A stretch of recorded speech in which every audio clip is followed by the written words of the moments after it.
Hello everybody, hello, and welcome. I am Dan, your friendly fishmonger at dansfish.com. We do this every Wednesday at 7 p.m. Mountain Time, that's 9 Eastern. For those who are mountain challenged, thanks for spending a bit of your Wednesday evening with us. Nice to have you aboard. We are going to start with our shipping report as we always do. Then after that, we will get to our giveaway. Then we'll get to some questions and comments and kind of geek out about aquarium fish for the rest of the evening, if that sounds good with you. We usually go about an hour and a half. Let's start with the shipping report. So as of today, our 12-month running total is 98.50%. Our goal is 99%. We keep going like this.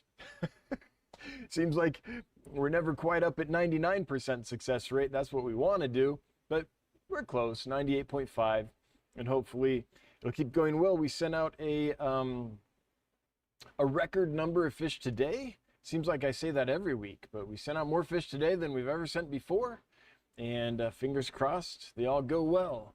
We did have a little hiccup this week. Yesterday we took some fish up to UPS, shipped them out, and then I got a phone call, half an hour later, saying, yeah, it's too foggy, the plane can't take off. Or it either couldn't take off here or couldn't land at the next airport, but it's very foggy here. So I think it might have been that it couldn't take off from here. He told me on the phone, but all I heard was, shipments aren't moving. That's all that mattered to me. And I was like, okay, I'll be right up there. Ran back up, grabbed them, took care of the fish. That's how cool my local UPS office is. And this is one reason I use them instead of another carrier. They actually care about my business and about what we're trying to do. And when there's going to be a delay and they can do something about it, if they haven't left already, they'll call me and I can go take care of the fish that night. So they literally took the fish off the plane, brought them back to the UPS office, and I was able to pick them up there and bring them back to the warehouse and care for them overnight. So that's pretty awesome. That saves fish's lives. So I really like my local UPS folks. So if any of you are watching, thank you. You've been a joy to work with. But anyway, that means no fish were shipped yesterday. So we added those onto today's shipments. Today's shipments were already more than we've ever done. Then you add that on top of it, and now it's really more than we've ever done. So it's a big day today. Hopefully everyone gets there alive and in good shape. There is one issue we've had 2 or 3 reports on over the last couple weeks, and that is the red lizard whip-tailed catfish. The red lizard whip-tailed catfish. This is a fish that's usually rock solid for us. We ship lots and lots of these, usually without any problems, but it does appear that something's going on with those. So, when one person has a problem, it's like, who knows? Maybe that was a one-off. Maybe just something happened during shipping or whatever, and that was just, a random thing. But when 2 people tell you they're having a problem, then it's like, And when the third chimes in, it's like, okay, there's really something going on here, right? So we no longer have the red lizard whiptails listed for sales until we can figure out what's going on. But that is, usually we have I think we have 450 aquariums here. We have, I don't know how many fish listed for sale right now, different varieties, maybe 350, something like that.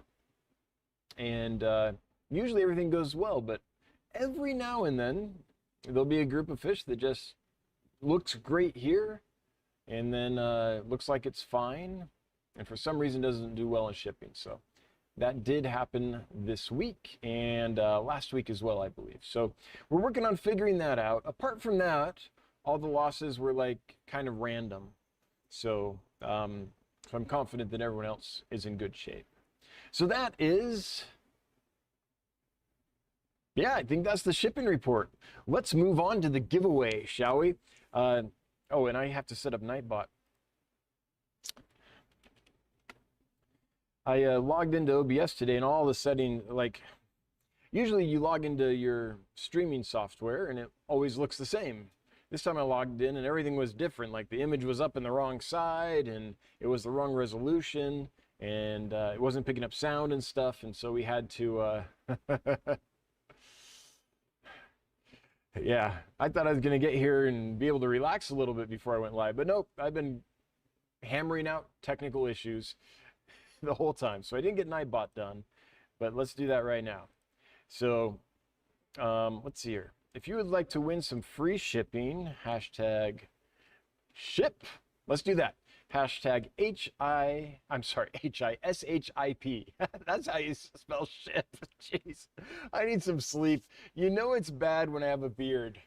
I never mean to grow a beard. It's just when I get really busy and don't have time to shave for a bit, this happens.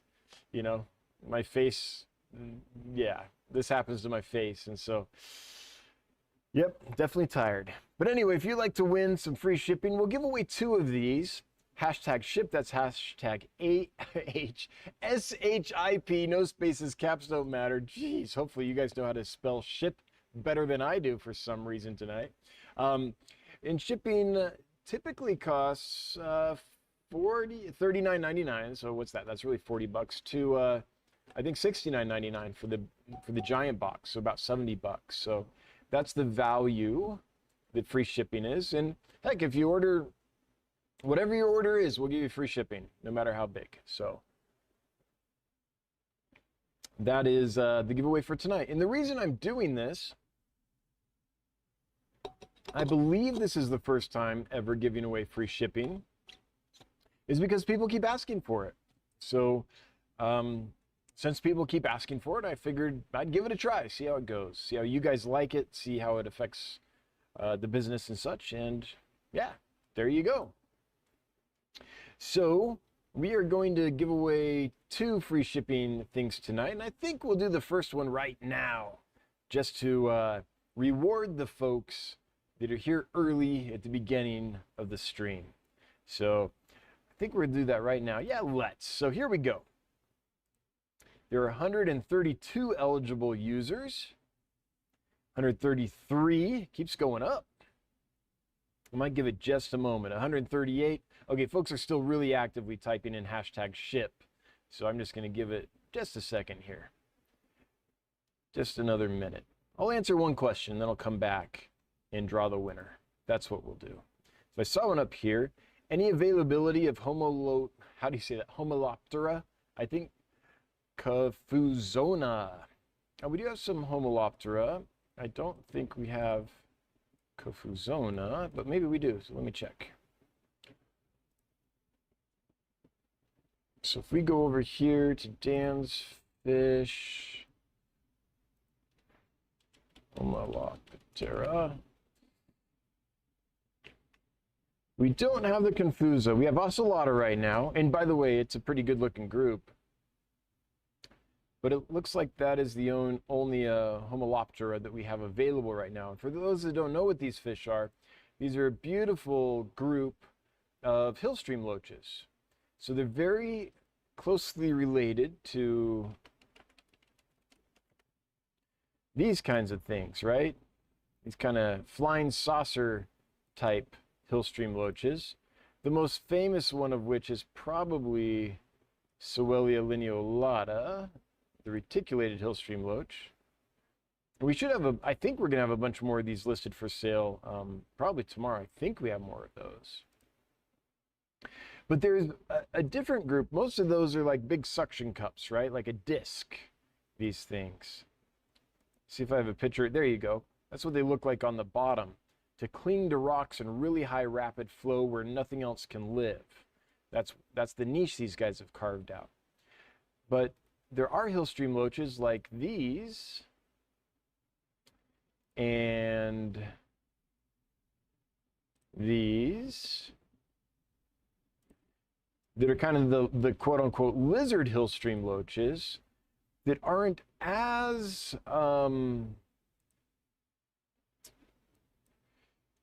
they haven't developed quite as much suction, but they still live in really high flow.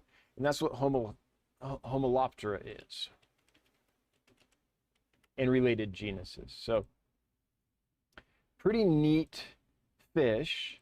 I don't think I have a picture of the stomach of any of these, but if I did, you'd see it's not quite the same flat suction cup as a lot of hillstream loaches, but they can still take a lot of flow though. They have the way their body is shaped and their fins are shaped creates pressure, kind of like a spoiler on a car, that pushes them down against the substrate so they can cling on. They can cling on with their mouth, and then their body shape as well kind of pushes them down against the substrate so they can live in really, really high flow. It's a really neat adaptation. All right, now we'll do it. There's 170 eligible users. Free shipping. The first giveaway goes to Tracy S. Tracy S., congratulations, you have won, and thank you so much for being a member of this channel, being a member of the Fishmonger crew. We appreciate everyone that joins this YouTube channel, helps us out quite a bit. Tracy, as you know, you have 2 minutes to... My volume is okay. Okay, Tracy's here. I think that was probably left before... oh, there it is. Before the drawing. All right, Tracy, would you please send us your first name, your last name. Actually, we're not mailing this. I can do this all electronically. So just send us an email, Tracy S., saying, hey, I'm Tracy S., I won, and we'll get that free shipping code out to you. All right. And basically just enter this code at checkout, and it'll make shipping 100% free on that order. So order whatever you want, enter that code, and you'll be good to go. Okay, scrolling up here, let's see, here we go, to see what we might have missed, question and comment wise. Oh, that's the first one I can see. Anything that was left below the giveaway, before the giveaway was announced, there's been so many entries that I can no longer see it. So if that's you, feel free to list your question or comment again. Any chance on the dwarf red hummingbird tetra coming in? Oh, Spinster, we have a great group of those. We've just sold a bunch of them. I literally packed up a whole bunch and sent them out, I think, Monday. So let's see. There may be a few left. When we go through and relist inventory tomorrow, I think there's a few hummingbird tetras left to list. So hopefully tomorrow we can have more listed. Now we also have to prep. We have a decent sized import coming on Monday, and so we have to do musical fish and free up tanks for that. So that's the priority tomorrow, but I think we can list some inventory as well. Green tea, can I use fluval biomax rings in an aquarium to hold plants like boos? Well, you're talking to a guy that doesn't know a whole lot about aquarium plants, to tell you the truth. So I'm not a good person to answer that, but I'll open it up to the community. Hello, Hive Mind. Would you chime in and give your opinions on that? So green tea has a direction to go, and if you have personal experience with it, that would be even better. Okay, scrolling here.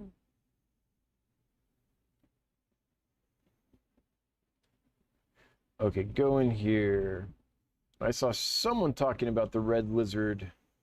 Okay, Christina, I bought 2 of the red lizard whiptail catfish, and 1 arrived yesterday, DOA. Dan was super and took care of it quickly. My second little guy is hopefully okay. So far I haven't seen him today though. Yeah. So yeah, Christina, it does appear that there might be an issue with them. Don't know what it is, but if you do have a problem with the other one, please do reach out. We'll take care of you, and hopefully we can figure out whatever's going on so we can get them healthy and send them out again, because those are awesome fish. Kayla's Reptiles and Aquatics, volume has been low tonight. Oh no, can people not hear? Let's see here. It's a bit low, it's a bit low. Volume's good here. Let's see what people are saying. Let me see if I can. Okay. Well, I can do this. I'll just increase it 1 step here. That should bring it up a bit. Let me know if that's any better. I can probably bring it up 2 steps, actually. All right, that should be a little bit more, although it could be that's my lav mic, my lav pack I just adjusted. If that doesn't do it, then I'll have to change settings on the camera, and I don't think I can do that while I'm live. So sorry about that. I don't think I've changed any of those though. Any of those settings. Okay.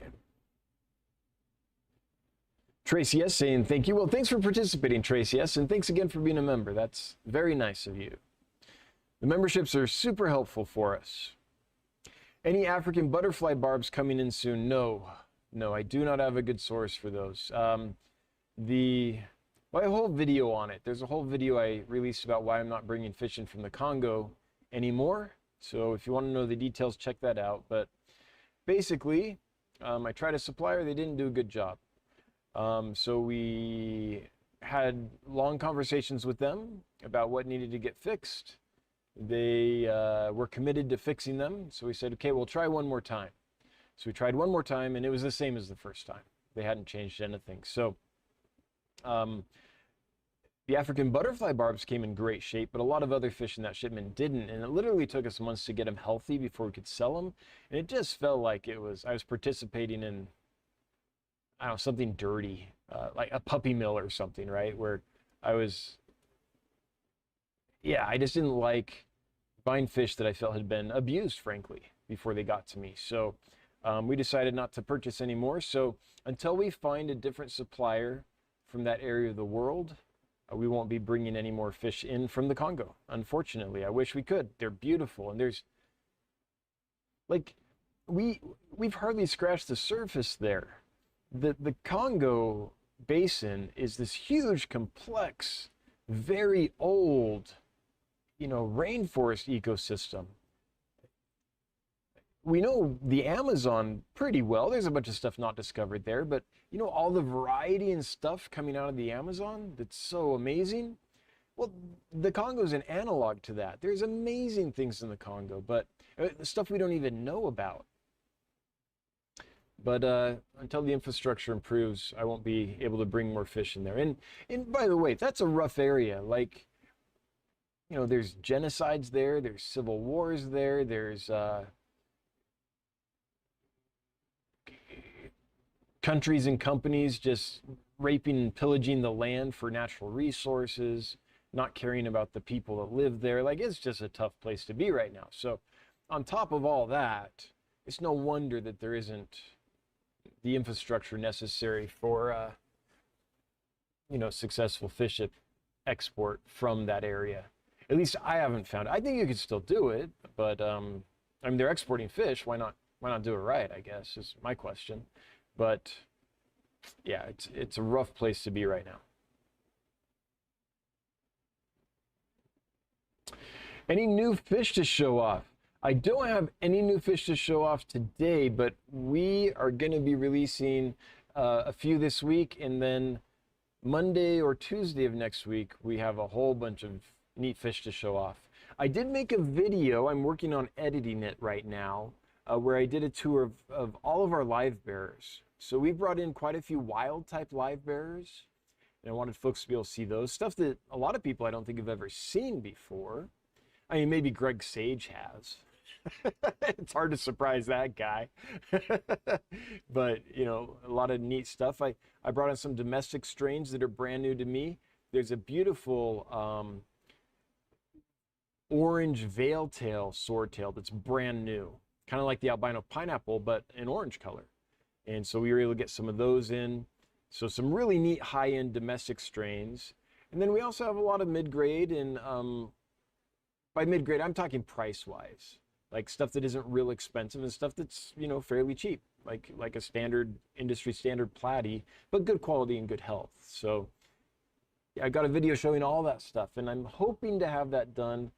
I was able to get a little bit done today, but again, this was the busiest. We've shipped more fish today than ever before, and so that took a lot of time. I'm hoping tomorrow to get that done, but it takes as long as it takes. Yeah. But anyway, I'll have a bunch of live bears to show tomorrow. As far as today, let's go take a peek at the store. But I don't think we've listed a whole lot new since last time we talked.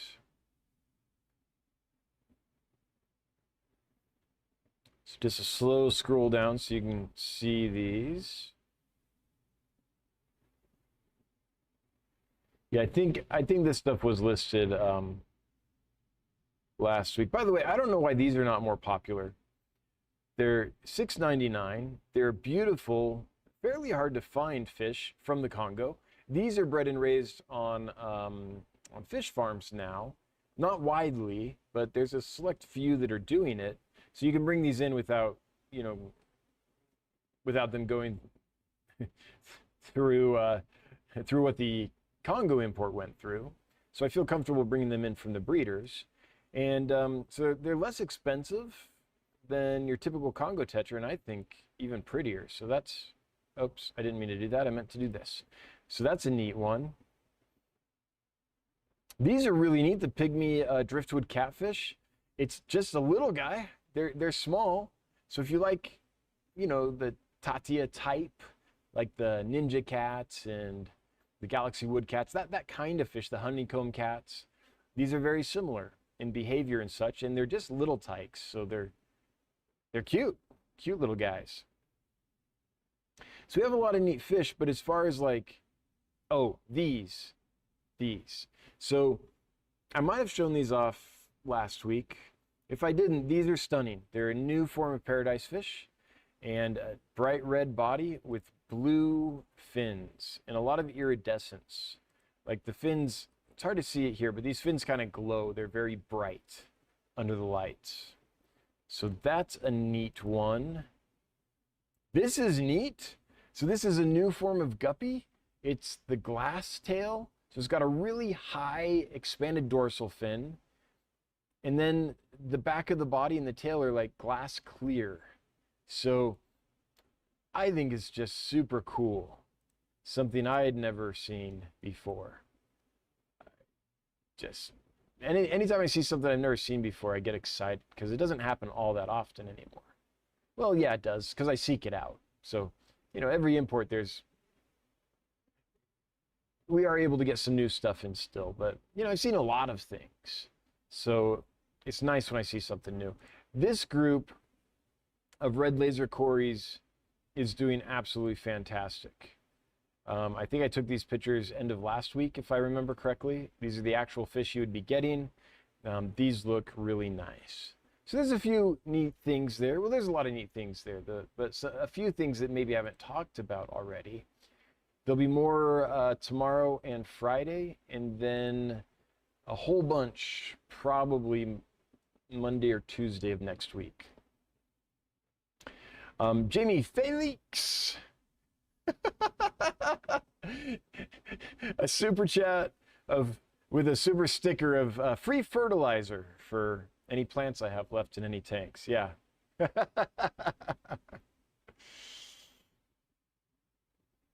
What's your company's policy on the more expensive fish, for example, zebra pleco? We like expensive fish. My policy is that I haven't met a fish I don't like. I've met some fish that I don't think we should keep in aquariums, generally.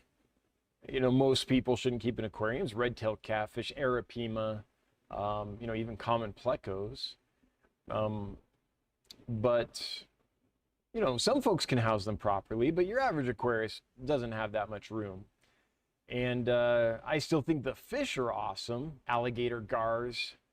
It's crazy. I can buy alligator gars for like $2.50 a piece. Like that's just wrong. Those things should be super expensive because they're going to need a lot of expensive housing and care over the years. They get huge. So there's fish that I don't think are quite the best fit for the aquarium hobby, but I haven't met a fish I didn't like. So my policy on expensive fish is I think they're cool, but I also think like a little mosquito fish, you know, that you can buy for 25 cents from your local pond supply dealer is really cool too. Yeah. But if you're asking about like our guarantee, we have the same policy for every fish we sell. Yep.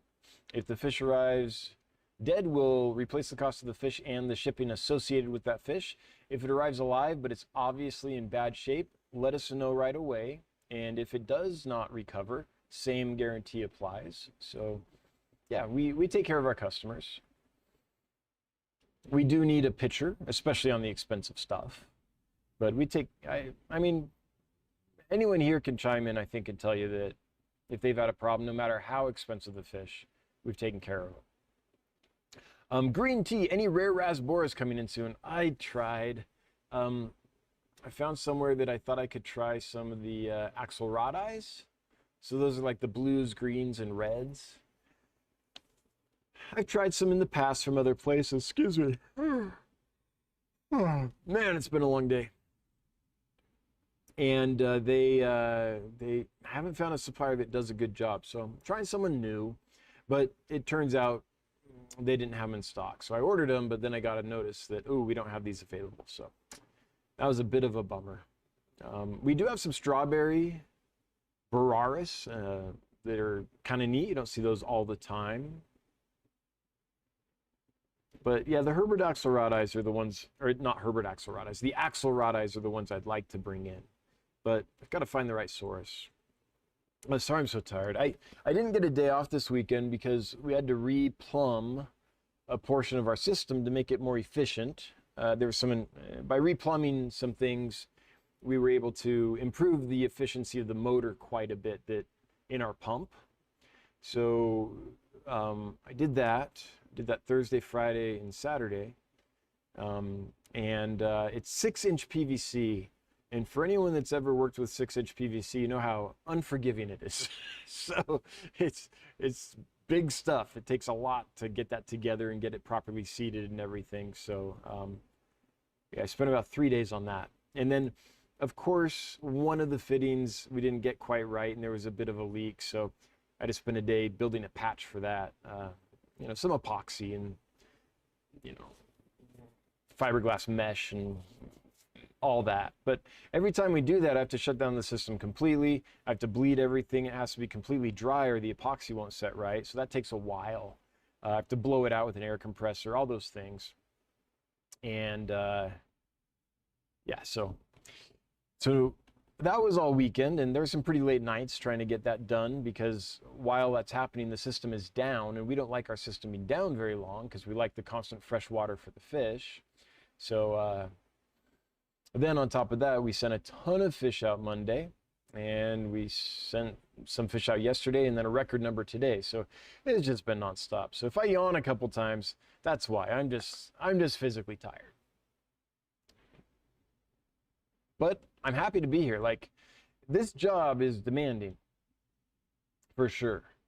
But I still love coming to work every day. That's, I think, how you know you're in the right place. If it's hard and sometimes stressful, but you still look forward to it, even during the times of stress, then I think you've probably got a pretty good career going. And it's getting better all the time. We just hired a new person today, and we have some good applicants for the Chief Aquarium Fish Health Officer position.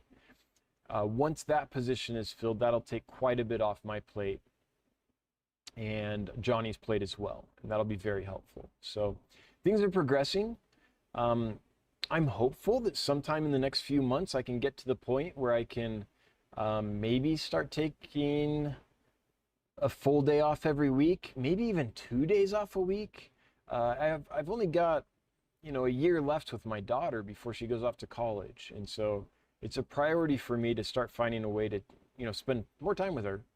It's not like we're strangers. We do spend time together, but it's you start a business, it takes a lot, and so I'm going to concentrate in the next year or so on making sure that I take more time, just so I can, you know, spend it with her before she goes off to college. So things like that.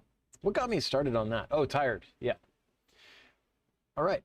I think those hummingbirds are different from the dwarf red hummingbirds. Oh, yes, you're right. I was thinking of, you're right. Yes, I was confusing two hummingbird fish. So you were talking about these, I think, and I replied about these. You're right. Too many hummingbird tetras. These are the ones that we shipped out, and that I think we've got a few more that we can list. The dwarf hummingbird tetras, these dwarf reds, I think we might have some more that we could list. I'm gonna have to check for sure.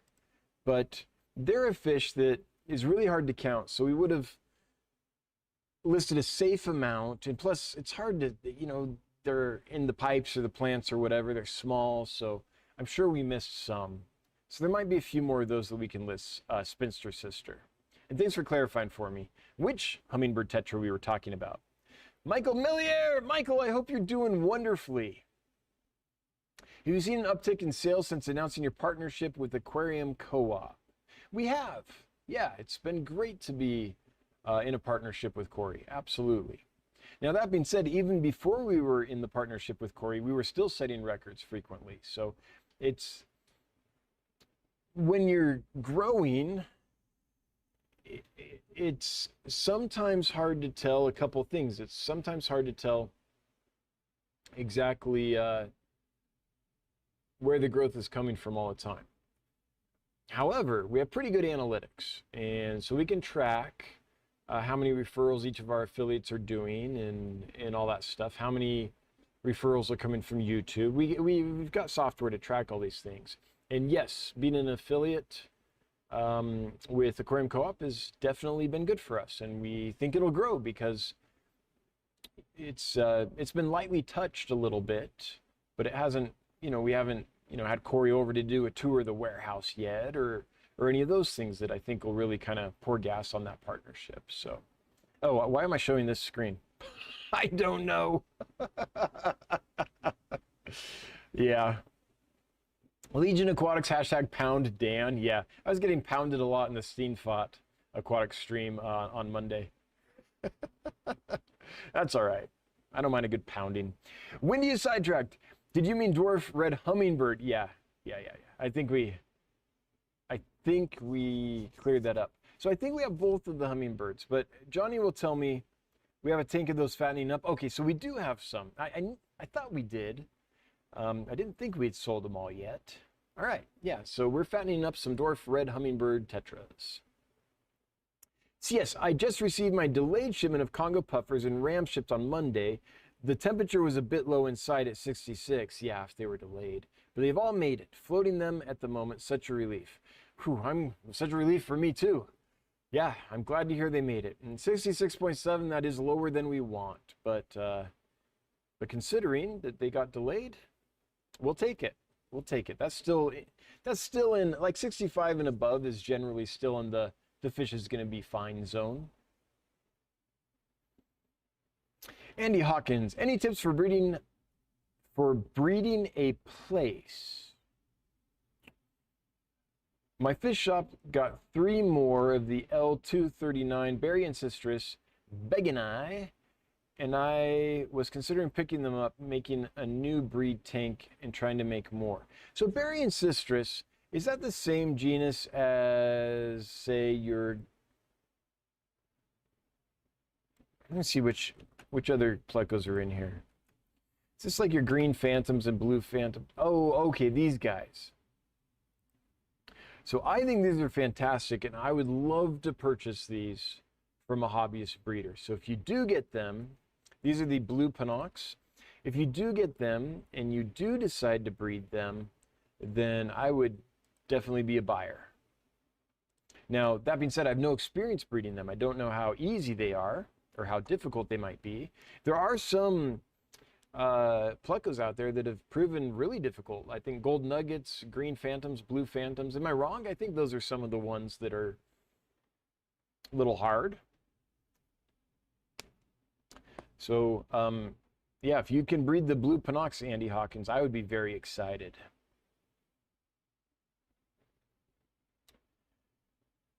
Brian Holdridge, I have a group of cherry barbs from numerous spawns that have survived in a 50-gallon community tank. All 20 that have survived are female. Do you know if gender is temperature dependent? On that species, I don't know. but it is on some species. So I can't speak specifically about cherry barbs.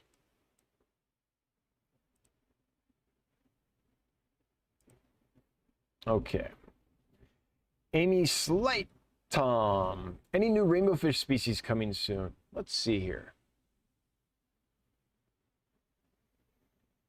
Well, the ones that I think are the coolest that we have now are the ones from Moa Island.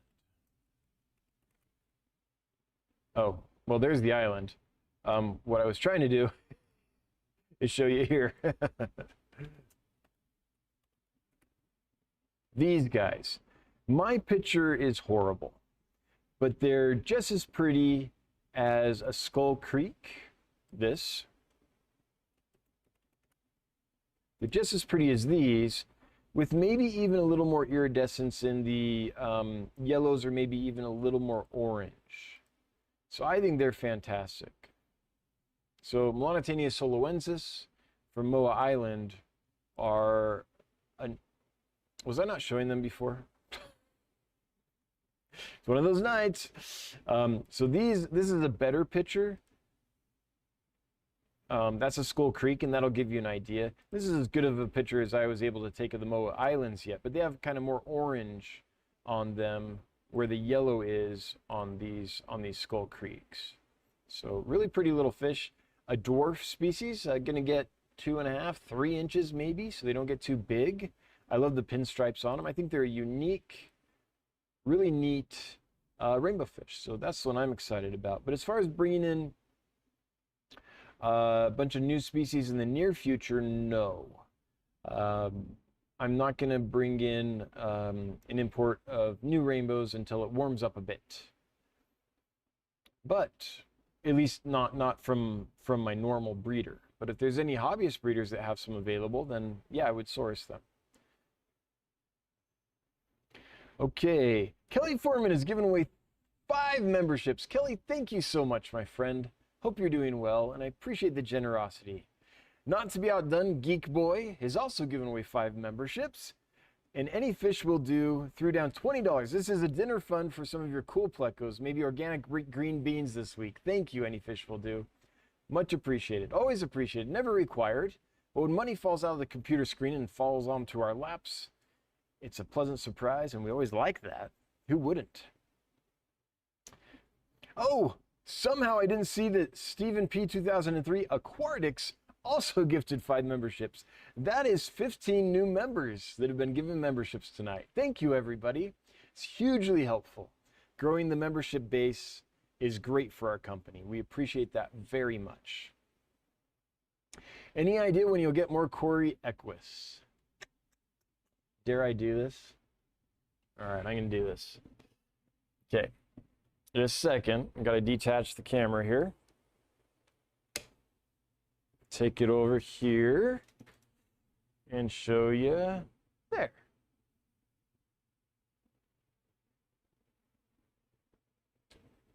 And there.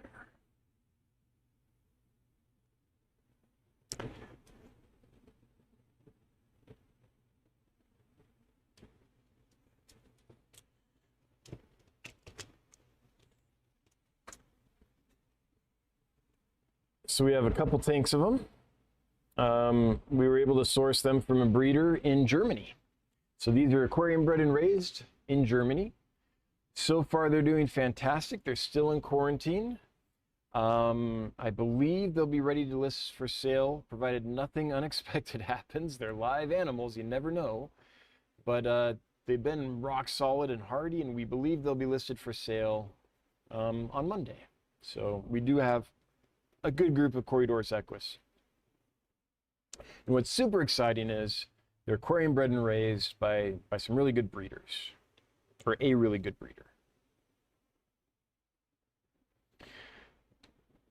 Now, I talked to my breeder and I was like, well, can I get 500 to 1,000? And he's like, well, I won't have any more available till September of next year. So, doing my best. Coro Works is the next one I can see because chat jumped really hard. I noticed Algae Barn uses recyclable soft insulation for their live goods. I'm curious how much better styrofoam insulates, costs, etc., and what the testing procedures would be like. Yeah, so styrofoam does a much better job. I've already done this testing. What happens with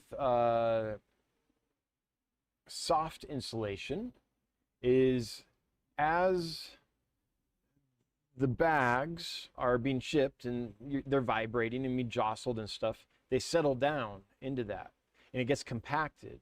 And after a while, they're basically sitting down on the cardboard in the box without a layer of insulation underneath, because the weight of the water has pushed them down deep into the insulation. And so the water, basically the part you want to keep warm, the bag with the water in the bag part, is more or less directly in contact with the cardboard of your shipping box. So therefore it's not insulated anymore, or it has very poor insulation at that point. Rigid styrofoam doesn't do that. You put the bags in there and it can get jostled around and all that, and it's not going to settle down deep into the styrofoam, right? A styrofoam panel or whatever. So that's the issue with the soft stuff. So that's why we use the hard panels. Marvin's Loach Garden. Big pipe is a pain, but it's Bernal's best friend. Yeah, big pipe is a pain. But hey, the flow through it, we can run all these tanks, all the water system feeding all these tanks at it's set at 6 psi because the pipes are big. So that's really nice. Big pipes, low pressure. That's very helpful. Fluffy Cow Aquatics. Hello, Fluffy. Hope you're doing well. Dragon Lair. Hey, Patrick. Note, if you want Dan to see your questions, start with, oh yeah, so we should go over this. It looks like there's some new folks. Welcome, new folks. Glad you're here. If you put Dan's Fish or @DansFish or hashtag Dan's Fish in the chat, when you formulate your chat, then these bright orange boxes appear.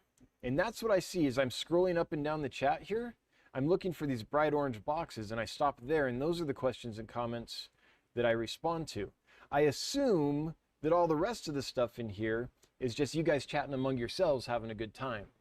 And so if you'd like to get my attention, then put Dan's Fish or @DansFish or hashtag DansFish in your chat. You'll see it populate, select that, and that will create this bright orange box. Now, it doesn't work on every device. Most devices it does, but there's some Android phones where, at least in the past, it hasn't worked. I don't know if that's been rectified now or not. So if you're one of the folks that you try and it doesn't work, leave it anyway, and maybe one of the mods can call it to my attention.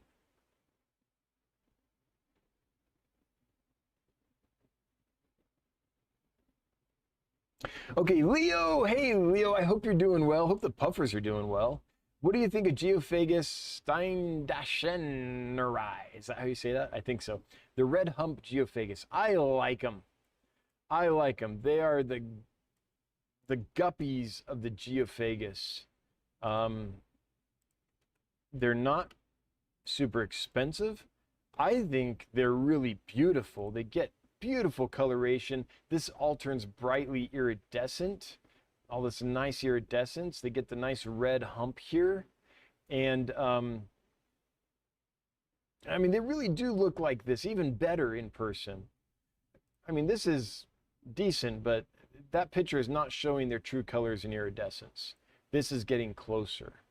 And the other thing is why I say they're the guppies of the aquarium, of the Geophagus world, is because they'll breed in the bag. Like, they are the easiest fish to breed. They're great. The females are very good at carrying the babies to term, and they're mouth brooders. So by the time you see the babies, they're big and ready to go and ready to eat and thrive. So I like them. I think that they're really cool and very easy, and quite, not just are they pretty color-wise, but they have that odd shape. It's just so interesting, unlike what you see in most fish. Troy Miller asking if we've got any dardacories yet. No. The C153s or CW153s, I don't have any. That's another one that it'll be at least next spring before I can attempt to bring more in. They don't breed easy, and they don't breed in big numbers. Fish Story, aka Alex, hope you're doing well. Correct, the phantoms haven't been bred consistently in captivity. I believe 3 or 4 have been bred in Germany, last I heard. Yeah, okay, yeah. I thought that was true, and I thought that the gold nugget pleco, I think, is another one that's difficult to breed, or maybe even keep alive long term. I can't remember. Xavier Alexander just got some Amazon puffers. They're gaining weight, but they came in pretty skinny. Yeah, unfortunately, that's how the industry typically does it. They're twitching and have clear circles, but they're eating and pooping fine. What do you think? Well, I think it's 50-50, depending on how skinny they came in. If they're twitching around and circling, that's not a good sign. I wish I had better news for you, but to me, that's a very, very compromised fish. My best advice is deworm them and feed them like crazy. Clean water and low stress. So that's my best advice. And good luck. I really hope they do well for you. Fishery again. What is the northernmost rainbow fish collection point region? The northernmost rainbow fish would be the Vloxos. How do you say that? The Bird's Head, the Vloxocop Peninsula, Papua New Guinea. I believe that's true. Let's see here.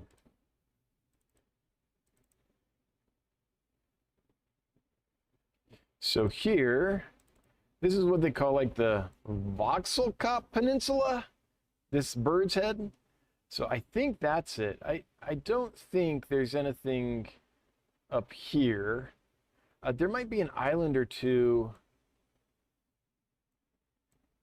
like right up here where there might be some. But basically, it's got to be part of the continental landmass of Seoul, which is Papua New Guinea and Australia. Papua is well above Australia, so it's got to be one of the Papuans. And the highest point on Papua is the Bird's Head here. So right up here. So my guess is it's something from up here, an island right off the coast. But I don't know that for sure. I'm sure there's a bowhead in here that might be able to clear that up. Any bowheads that know? Brian Holdridge. I have cherry barbs that spawn. Let's see here. Oh, I think I already answered that one, but thank you so much for the super chat, Brian. Some fish are, the temperature does determine the sex of some fish, but again, I don't know if it does for cherry barbs. Kaylor's Reptiles and Aquatics throwing down a super cute little sticker with a $9.99 super chat. Look at that. The money keeps pouring in. Thanks, everybody, for your generosity. Super chats and giving away memberships and all that. Hey, it was worth coming here tonight, even though I'm tired. No, I really do enjoy this time with you guys.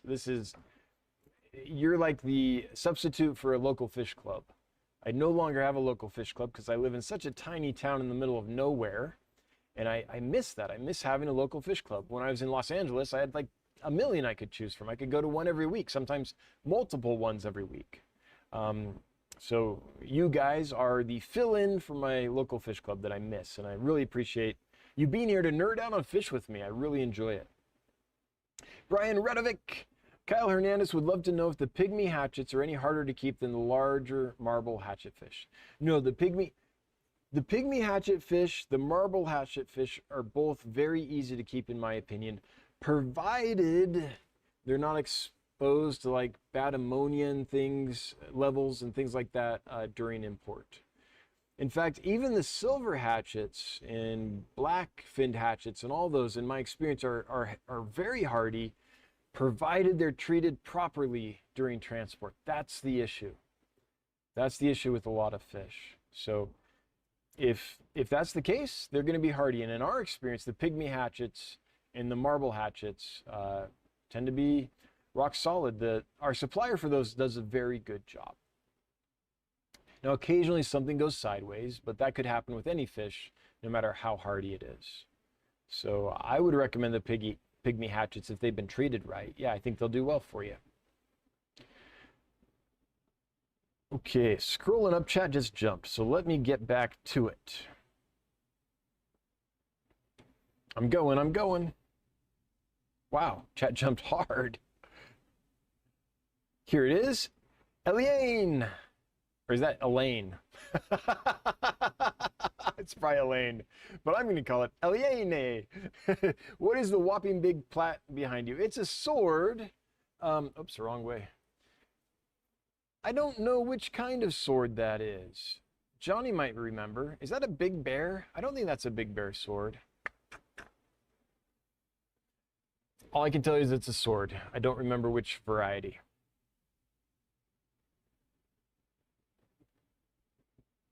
Stephen P is easy to overlook, says Geek Boy.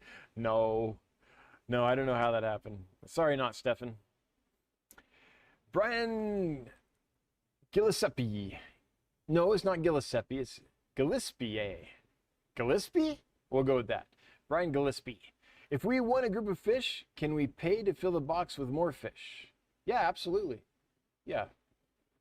In fact, as long as it's the same size box, you probably don't have to pay. If we need to up the size of box that we would be shipping, then that would be nice. But yeah, that's no problem. Oh, I was thinking shipping fees. You're thinking, short answer is yes. Why am I making it complicated? Of course you can. There. I'm going to make it to the end, guys. I'm going to.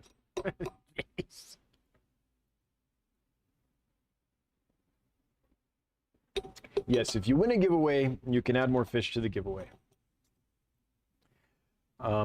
Big Steve's Aquatics and Exotics. Do you have a recommended shipping process for hobbyists to ship fish to you? Like approximately what is the cost to ship 50 or 150 fish across the country? What size box? What shipper, etc. So I would refer you to a video I have on my YouTube channel called, I think it's called How to Ship Fish or something like that. And that's how I'd recommend doing it. What we cover in that video. We have a few videos on the topic. One's very detailed and focused on that. Others are just kind of, you know, vlog style, showing the day as we go through the day shipping the fish. But yes, I would recommend doing it that way. Okay, I give a whole presentation on this and it lasts like an hour. Let me see if when I go to fish clubs to speak, let me see if I can hammer it down. So the stuff in the video will serve you well. The only other thing I would say is, as far as carriers go, a next day service that is FedEx or UPS is probably best. In my experience, USPS, their express, which is supposed to be next day, usually isn't. What size box totally depends on how many fish you're sending. 100. What does it cost to ship 100 to 150 fish? Totally depends on how big they are and how much water is in there and all that. It's by weight. So I can't tell you exactly, but I think the last time we brought in a box of fish from Los Angeles, it was a decent sized box, like 2 feet long by 18 inches wide by, 16 inches tall, something like that, a wholesale box.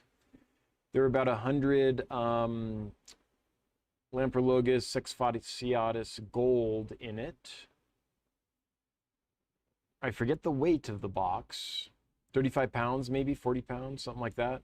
And it cost us $120 to bring that in. So that basically added $1 to the cost of each fish that we bought, something like that, if I remember correctly.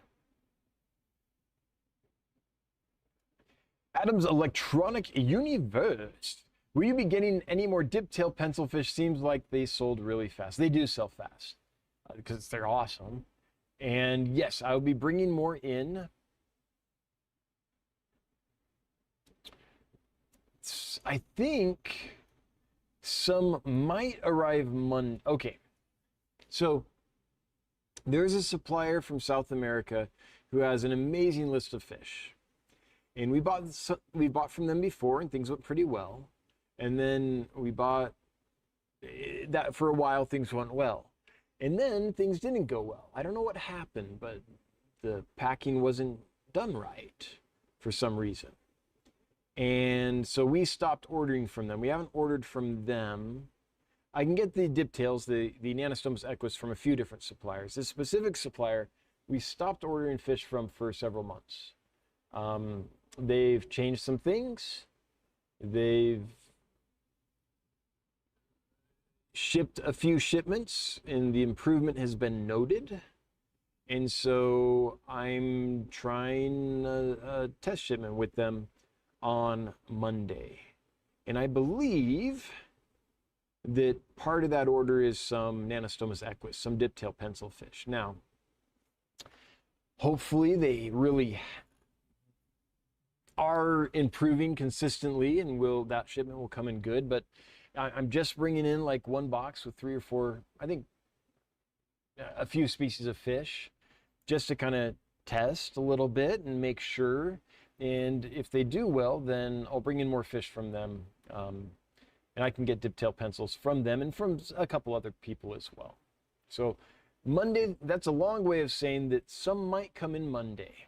They might not come Monday, but they might come Monday. You don't always get what you order. And if they do come, then I think there's a good probability they'll come in good shape.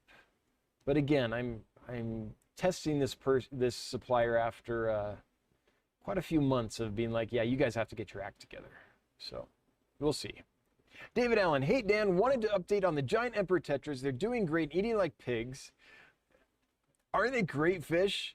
If the colors of the fins come in, like those red and yellows, when they color in, they're really neat. Also, our cardinals and cories are doing great. My son is thrilled. We finally have ones thriving. I'm glad to hear it. That's what we try to do. Cardinals, rummy nose, celestial pearl danios, some of those fish that everybody likes, but a lot of people have given up on just because the industry treats them so poorly that they often die on you. So, yeah, I'm glad to hear that they're doing well. Our group of cardinals that we have right now have been rock solid. They're not the biggest. They're fairly small. Half an inch to maybe 3/4 of an inch. Some might be even a little smaller than half an inch, but they've been rock solid. So, yeah, it's taken a long time, but we finally know how to do cardinals, rummy nose, celestial pearl danios, and a few of those kinds of touchy fish that are really common, but hard to find ones that will thrive for you. Yeah, those are ones we've worked on really hard. So it's nice to hear that the cardinals are doing well for you. Nick R. Hi, Dan. Getting a 6-gallon cube for my desk at work. Stocking ideas. I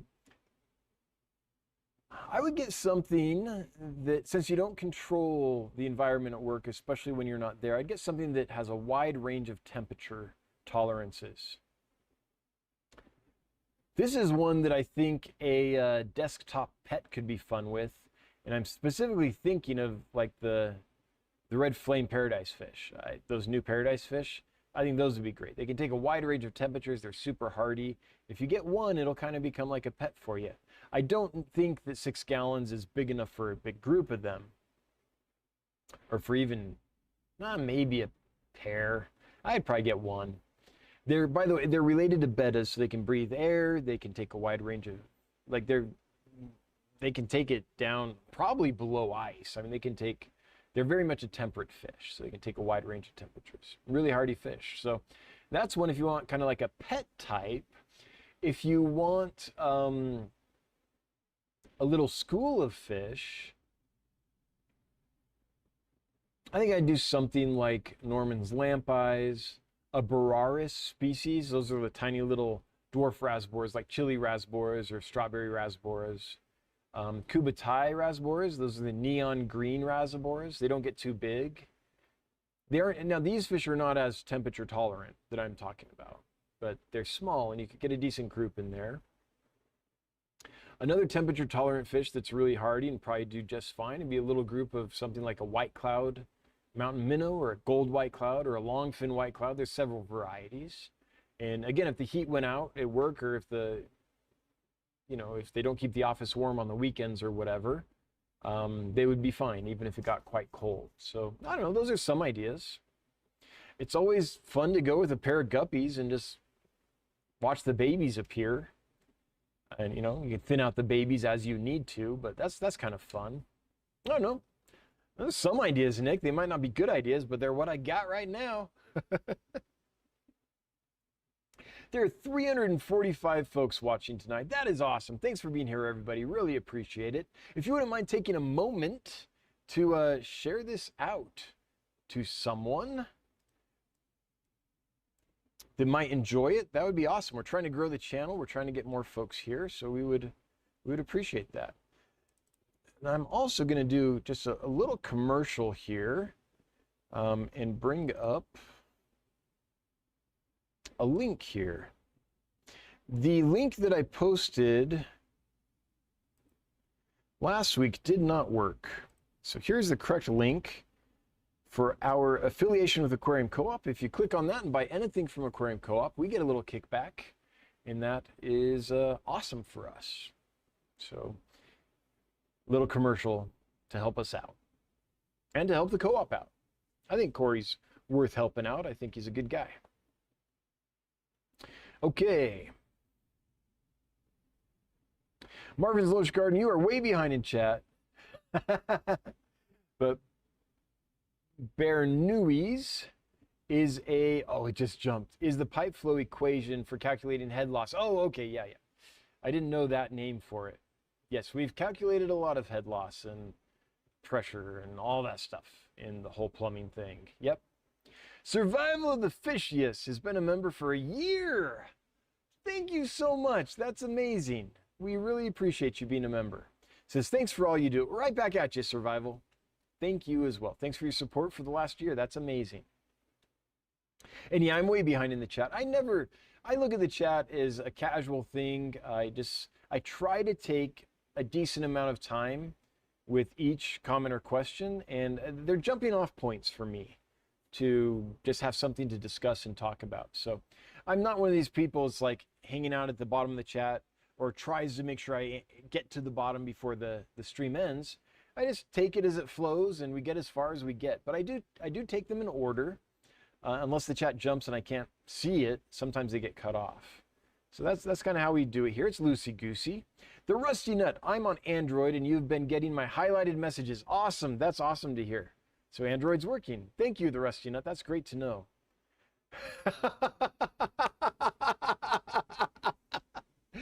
And right below it, Geek Boy says highlighting still doesn't work on Android.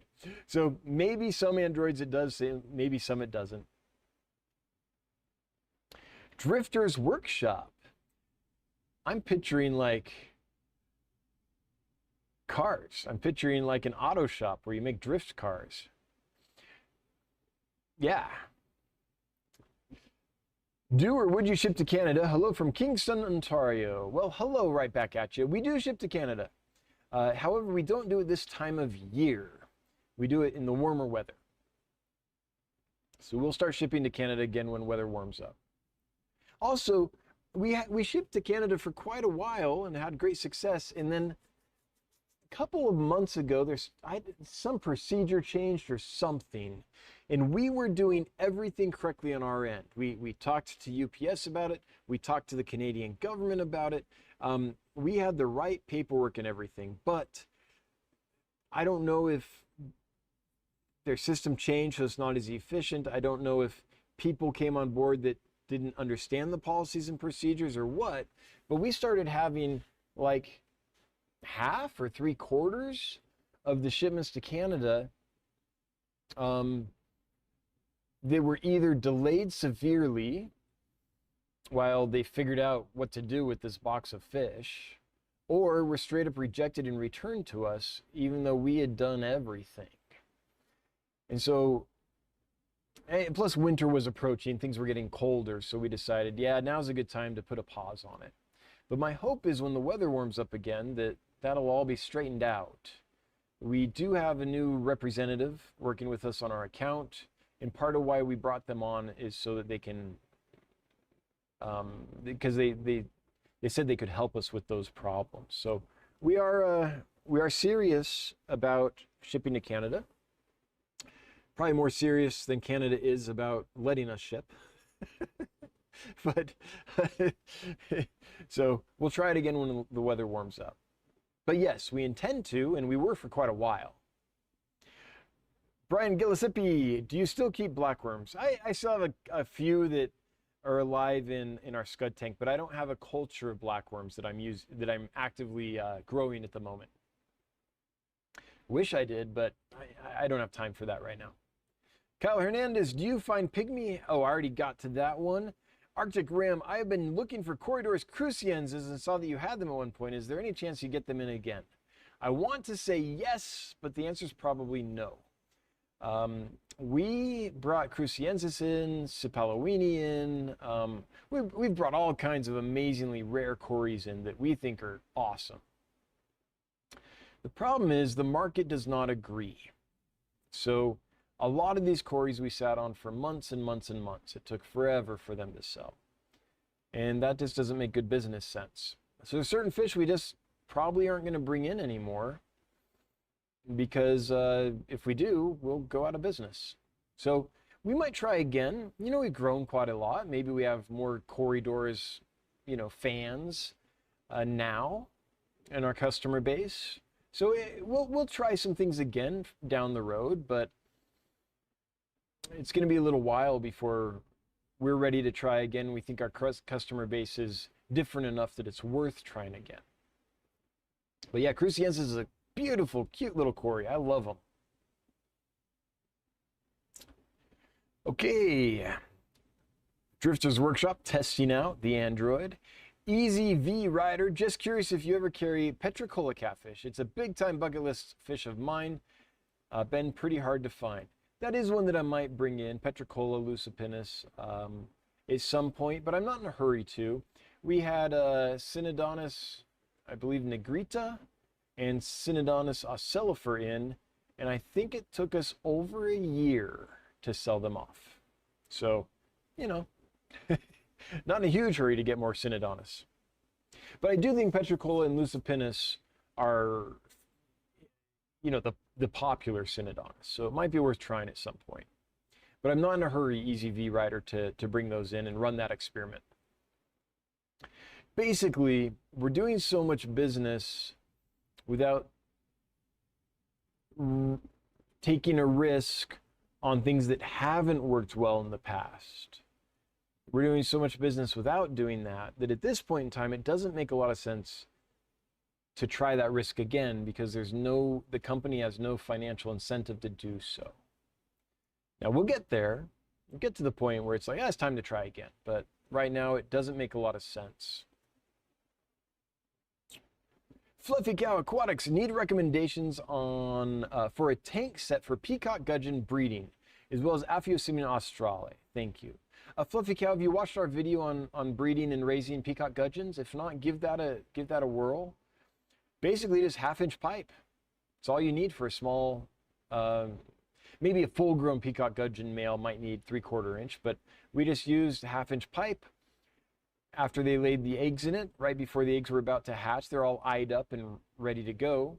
Then we put them in a egg tumbler. We take the pipe out and just put the pipe in the egg tumbler, and then they'll hatch and they'll eat baby brine shrimp right away. So it's actually a fairly easy fish to breed. Just check out the video we've got on that. And then as far as breeding Aphyosemion australe, I would have a tank with a sponge. Well, the way I would do it is I would get a tank with a sponge filter in it and a mop. And the mop would be fairly thick and go all the way from the top of the water column down to the bottom, and kind of on the bottom and over a little bit. So part of it is resting on the bottom. That way, if they want to spawn at the top, they can. If they want to spawn down on the mop substrate, then they can as well, down on the bottom of the tank. I would feed them really well. I'd probably use a lot of live blackworms. I'd use frozen bloodworms. I'd use brine shrimp and newly hatched baby brine shrimp, things like that. Just feed them really well, make sure the water's clean, and you should get so many eggs you won't be able to handle them all. Then the way I like to do is I take them out of the mop and put them on damp peat moss, and I wait for around 2 weeks. You get experience where you can look at the eggs and know when they're ready to hatch. Probably around 2 weeks would be my guess. Take that peat moss, I'd wet it, and the fry will hatch. And the reason for peat moss, by the way, is because killifish are continuous spawners. And even the non-annual killifish eggs will develop just fine on peat moss, but they won't hatch on it if it's just damp. So you can collect like a whole week's worth of spawn, put it in the peat moss, and then hatch all of those at once. So instead of having a few hatch every day, like would happen if you water incubated them, you can get a whole week's worth of eggs to hatch at the same time. And that's the advantage of using the damp peat moss. They're big enough to eat baby brine shrimp right away. You might have to experiment with the time a bit, but once you know the time, depending on your temperature and things like that, then it becomes really easy. It's like clockwork. So if you want to breed in volume, that's my trick for Aphyosemion australe. Matt M. Any chance you'll be getting Vietnamese white clouds back in? Such a pretty little fish and much less inbred than the standard white clouds. Yeah, I might bring those in again. Sure, I did like that fish. I thought they were pretty cool. That is one that I can bring in. Yep. 4511. Any chance you'll be getting more Rio Amaya pencils in? Yes, I will. We might actually have just a few ready to list, but I loved that fish. I mean, that is such a gorgeous fish. They didn't sell super fast. Understandable. I mean, they're so expensive for a small little pencil fish, so I get it. But they didn't sell super fast, but they sold fast enough that it makes sense for us to bring more in. So yes, I would bring more in. And by the way, super hardy. You know, so there's a fear, I think, that anything that's like that expensive, it's like a fear. If that's delicate, that could be a big problem. They were super hardy. All the pencil fish, from the coral reds to the purple pencils to the Rio Mappas, the super really reds, all those guys are just tough as nails in our experience. Mr. Michael Lamb, would the red tail hillstream loaches be okay in a 72 temperature? Yeah. Page 6.5. I want to make sure my parameters are okay for those beauties. I don't know about that low of a pH, and I'm not saying I don't think it would work. I'm saying I seriously don't know. Our pH here is like 8.3, really hard water. So I've never kept that fish in acidic water, so I can't speak to that. But 72 degrees would be fine. Dan, hello Dan, khaki nurse. I'm just getting on now. Well, welcome. That was probably 20 minutes ago with how far behind I am, maybe half an hour. Did I miss the name of the giveaway tonight? I'm going to we did a giveaway at the very beginning of the stream to reward the early birds. We'll be doing another giveaway in a little bit here. So you have not missed it. Actually, let's re-announce that. So the hashtag, well, we'll just keep it. It's hashtag ship, hashtag why do I start with an H every time? Hashtag SHIP. No spaces, caps don't matter. Just enter that in the chat and you'll be entered to win the giveaway coming up in a bit. And you'll be in there with 311 other folks to win some free shipping.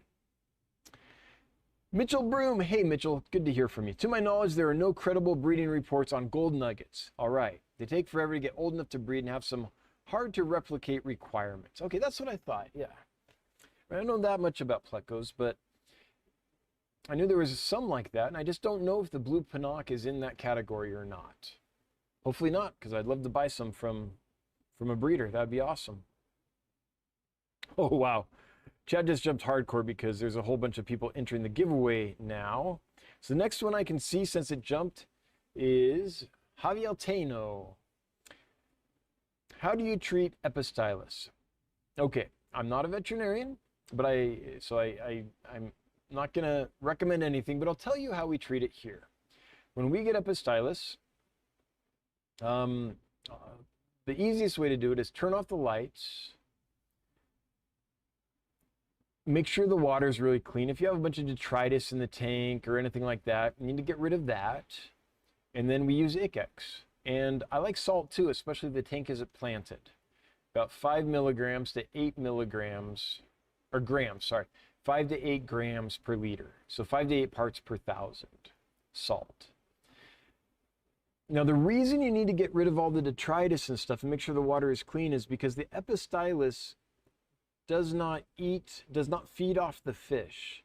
It just uses the fish as a substrate, as a holdfast. So it has hooks on its rear end, basically, that it digs into the fish and just roots itself into the fish's flesh, into its skin. So it's not sucking blood out of the fish, it's not feeding off the fish, it's just puncturing the fish, which is why it kills the fish eventually. And then the top part of the animal is feeding out of the water column. It's eating bacteria, it's eating tiny little protozoans, little microorganisms. So getting all that detritus and stuff out of there will decrease greatly the number of microorganisms in the water that are available for the Epistylus to feed on. So you're trying to reduce its food source by keeping the water really clean. You cut the light so algae doesn't grow and stuff, which also feeds microorganisms. So that's to kind of keep that all, that's part of reducing the food source for the Epistylus. And then the salt and the Icex is to actually harm the organism and hopefully kill it. It's going to take, it could take a week to 2 weeks in our experience to get rid of Epistylus. And that's I guess, yeah, that's probably what we would start with here. Now, there's other things like copper, but that's pretty ruthless. There's very concentrated salt dips, which sometimes can work. There's, I believe, methylene blue and malachite green treatments that you could look into. But the way I just described it would be our first approach. And we've had some success with it. Now, sometimes we don't, but sometimes we do. Are the Romanos you carry do good in hard water? Yeah, right now they're in super hard water. They're in hard alkaline water. That's what we have here at Dan's Fish. Xanadu gifted 5 fish memberships. I think we're up to 20 memberships that have been given away tonight. Thank you, Xanadu, for joining the cause, the giveaway membership cause. That's a terrible description of what it is, but that's all my brain can come up with at this time. Cora Works, thanking Xanadu. Yeah, I agree with Cora Works. And thank you, Cora Works, for being a member for 5 months. Not bad. Do you ship to Canada ever? Never? Okay, I think I answered that one. What's your opinion on hybridized fish? I saw some Kaithet Chopre Danio hybrids that were just stunning. I personally don't have a problem with hybridized fish, as long as the offspring can act like a fish and live a normal life. I don't mind. There are some hybrids that I'm like, ooh, that fish can't even swim right. Or like a parrotfish, some types of parrotfish, I'm like, your mouth doesn't even close. You can't even close your mouth. Like, I don't know. Those are the kinds of things I personally usually avoid. But I know a lot of people that have kept like red parrotfish for years and years as a wet pet, and the parrotfish seem to be perfectly happy.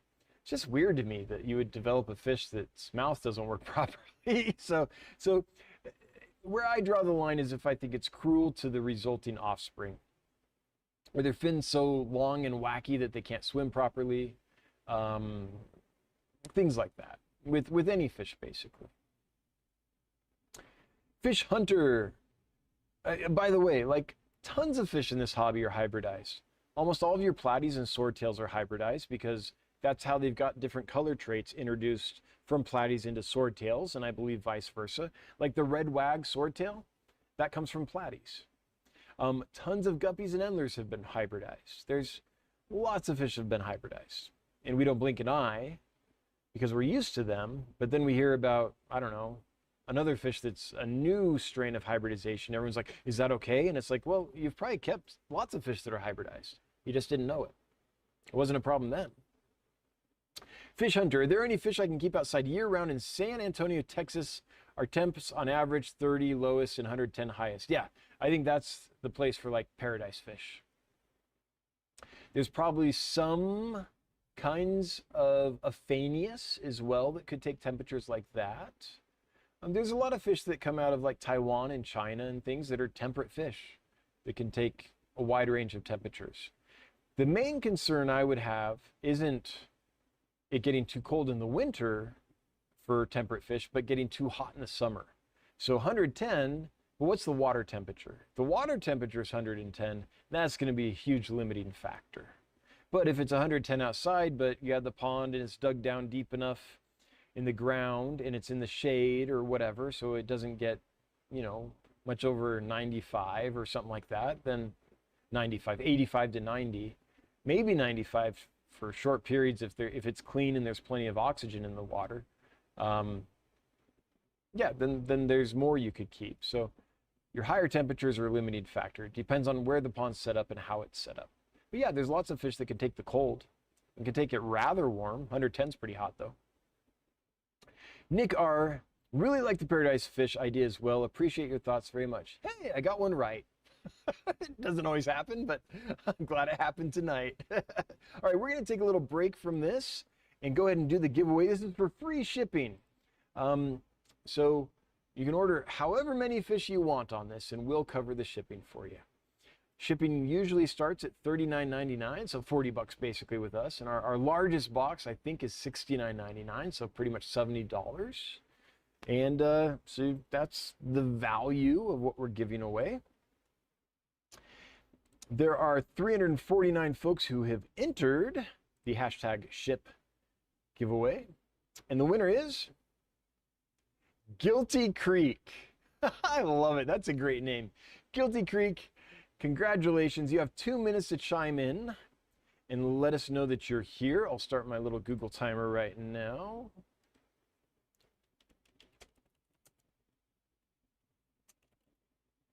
Google timer, 2 minutes. There, it's going. So all you have to do, Guilty Creek, is leave a comment in the chat in the next 2 minutes, and you will be the winner of free shipping on an order from dansfish.com. If you don't chime in the next 2 minutes, you forfeit your winnings, and we will draw somebody else. Will you be filming your Aquarium Co-op filter test over the holiday season? I hope so. But yeah, that's the time when I think I'll have time to do it. Our last day to ship before the holiday season really hits and shipping gets delayed a ton is Monday the 18th. So we have a break from the 18th until January 3rd. Now there's some big projects here we want to get done during that time, but one of those things is filming the tests with the Aquarium Co-op sponge filter, what do they call it? Easy Flow kit, which I really like so far. I also got some other stuff we'll be testing out too. Mitchell! Hi, I'm the only person that bought your rare cories. Yeah, Mitchell did. Mitchell liked the red cories. And there's a few people that did. It kind of blew my mind though. Like, I thought a lot of them were just super cool. And a lot of them you literally never can find. So I thought there'd be a market, but I was surprised. Aaron Grace, are the small Geophagus Steindachneri, red hump Geophagus, you have okay with discus around 82 to 84, or is that pushing it too far? Yeah, I've kept them up to 82 before. I've never tried them up as high as 84, but they did fine at 82. I think that would be fine. Now, as far as will they get along with discus, I can't speak to that. I've never tried it. I suspect that'd probably be okay, but I don't want to be on the hook for that, so I'm going to say I don't know. Brian Holdridge, are there any pencil fish that are safe or kind of safe with Neocaridina? It's a 20-gallon. Yeah, I think most pencil fish could go with Neocaridina if there's a lot of plants and nooks and crannies where the shrimp can hide. I just think they'll put a hurting on the reproduction. So I think they'll eat a lot of babies, but full-grown shrimp, Neocaridina and such, I think they'd be okay with pencil fish. At least if they got away somewhere safe during the molt, the babies will get picked off. Okay, now I'm trying to think if I have any direct experience with this. That's what I think would happen. I think the adults would be fine. I have not, let's see here. I think I've kept Oh, I can't remember.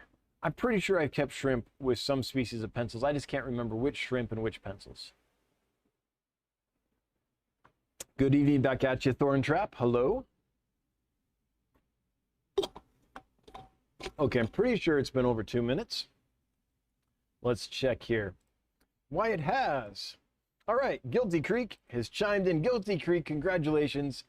Just send us an email, would you? And we'll get your free shipping coupon processed, and we'll send you a code. You just enter the code at checkout, and it'll deduct the shipping from your order. Congratulations. Thanks for playing. Thanks for participating. Thanks to everyone who participated in the giveaway. We really appreciate it. Okay, just a couple more minutes, answer a couple more chats, and then we will cut it out. Next week, I plan on doing the Spawning Mop Santa beard. I think I'll have time to get that done. So that's the plan for next week. JTI Aquatics, would the Ranger Pleco do okay in a dark water setup? Yeah, I believe so. Green Tea, any experience with ruby tetras?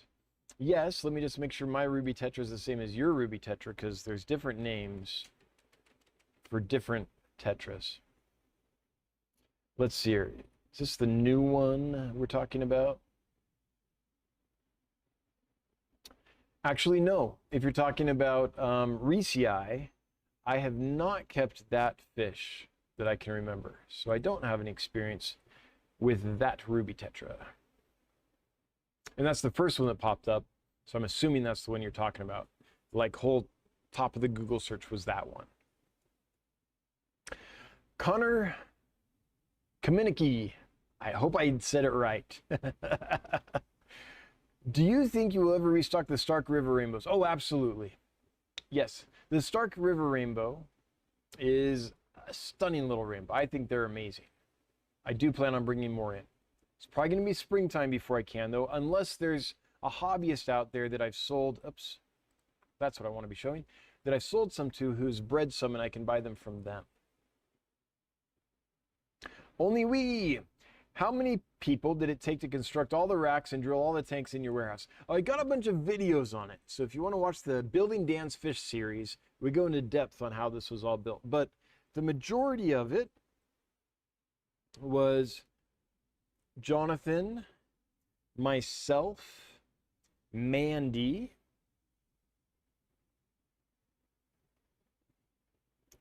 that was the majority of it. My kids helped, my wife helped, my in-laws helped. Johnny came towards the tail end of that, so he helped some as well.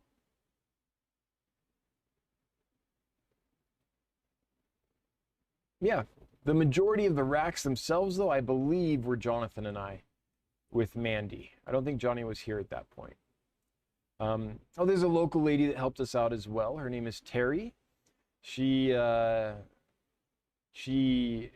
keeps the grass mowed down for us, keeps kind of the landscape in check, plows the parking lot and the road to give us access when it snows. Does a lot of helpful stuff around. She helped us build some stuff. Okay, with that, I think I'm gonna sign off. It's about time, and guys, I'm super tired, really tired. That being said, before I sign off, see if I can remember my sign off. That's how tired I am.